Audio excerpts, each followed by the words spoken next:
All right, several people have asked me over the years how easy is it to play the guitar? And honestly, I say it's really not that hard to play the guitar.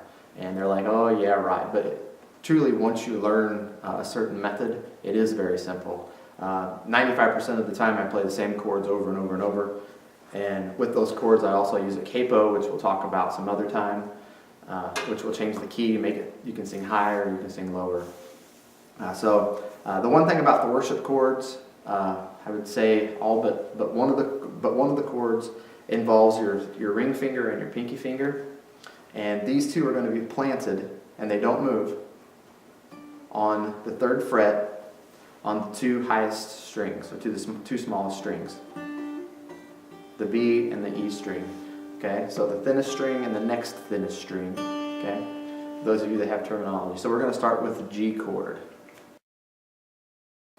All right, the G chord, like I mentioned before, you're going to plant your ring finger and your pinky finger on all these chords on the 3rd fret at the bottom. And what you're going to do with your first finger is take it to the 2nd string from the top on the 2nd fret.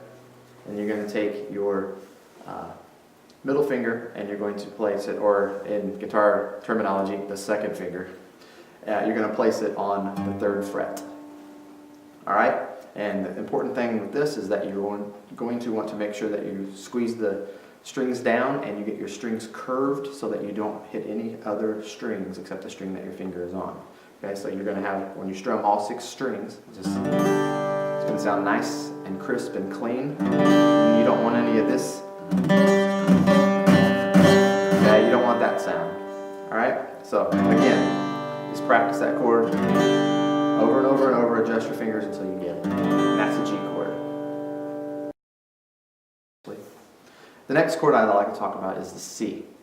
And if you can play the G chord, you can play this C chord. Now this isn't a true C. Again, this is just a certain way of playing with worship music style. And basically you want to plant your ring finger, your 3rd and your 4th fingers back down on the strings that I had mentioned previously. And if you go back to the G, all you're going to do is you're going to bring the 1st finger down 1 string and the 2nd finger down 1 string. Okay? And now you don't have a string or a finger on the top string, the E string, and you don't want to play that string when you're playing the C. So you want to strum the 5 strings below the largest string. Okay? So it should sound like this. Okay? So make sure you curl your fingers because you're getting a tighter, I guess what I call a stance with your fingers getting closer together. And a lot of times people get this sound, which basically means that your fingers are not curled enough and they are hitting other strings that they shouldn't. Okay, and that's the C. All right, the next chord that I'd like to mention or to teach you is the D. Again, this isn't a true D because we have our pinky planted, and a true D does not involve our pinky planted. Okay, again, this is worship chords. So put those 2 fingers back down, and what you're going to do with the 1st finger is you're going to put it on the 3rd string from the bottom. Okay, so we started off with G, and we went down to C, we brought them down 1 string. Each finger 1 string, while these 2 are staying in the same spot, they're fixed. Okay, now with the D, you're going to bring the 1st finger down 1 more string, and then you're going to pull the 2nd finger off. And now you're going to play the bottom 4 strings. Okay, so you're going to go from G to C and then to D. Okay, and that's D.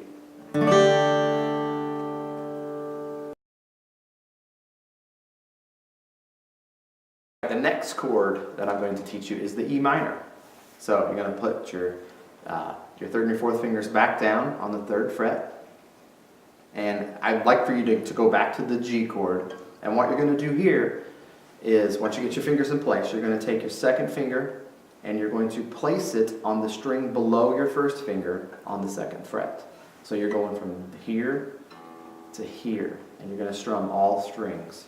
So, okay, again, it's an E minor 7, but again, it's a worship chords. Okay, make sure you keep your fingers curled so that you get a nice crisp sound from all your strings.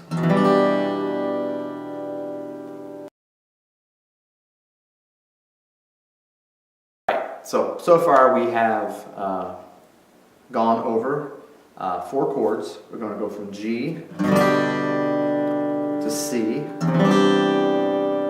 to D and then to E minor.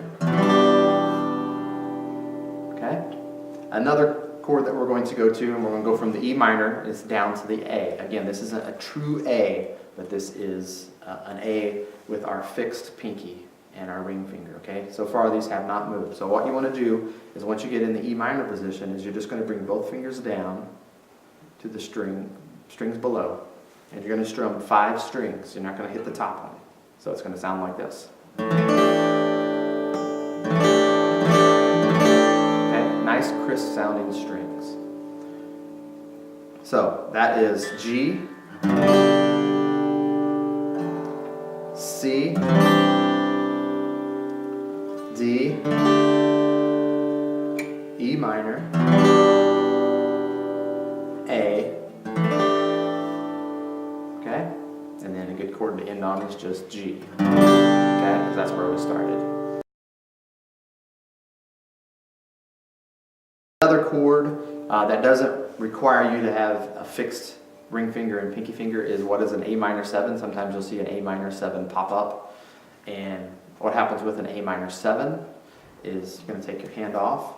On the 1st fret, you're going to put it on the 2nd string from the bottom. And then your 2nd finger on the 2nd fret, you're going to skip a string and you're going to go right here. So it's basically 2 strings. And you're going to, this is A minor 7. Sometimes you see these this chord in worship songs. And you basically just strum all strings. Okay, so it's a different kind of a feel. Just reviewing them one more time, it's going to be like this. You have your G, you have your C, and notice I don't move my 2nd and 3rd fingers. Sorry, I don't move my 3rd and my 4th fingers. And you're going to go down to your D, okay, I'm going to go to my E minor, I'm going to go to my A. Okay, now I'm going to go to my A minor 7. Okay, you might not understand what that is, but if you see a capital A, small m, and a 7, you're going to want to put your fingers back into this position. Okay. Those are the basic worship chords that I play in most of the songs that I sing. Like I said, sometimes I use a capo, and we'll talk about that. And what that does is it allows you to adjust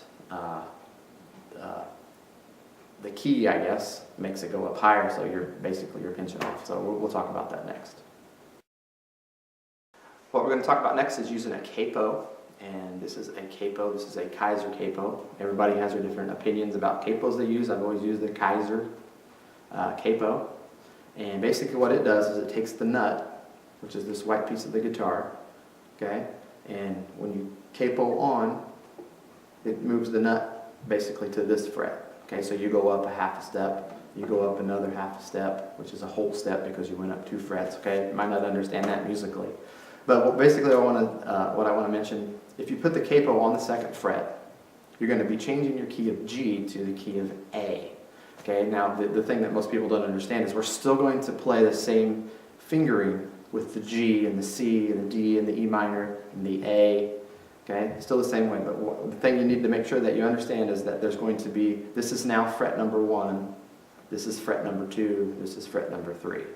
Okay, even though when we look at it normally it's not. Okay, but this capo changes it. So what you're going to do, so my regular G was here on the 3rd fret, now I'm going to move my G to the 5th fret. So what this does is it changes it from the key of G to the key of A, so I can sing songs higher.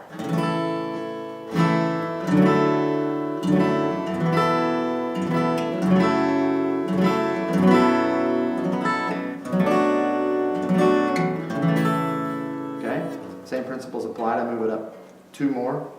Okay, now this is my B, and that's my root note with my 2nd finger, and it's basically going to go up another whole step. And I'm still playing the G and C and the D format with my fingers, even though that's not those chords anymore.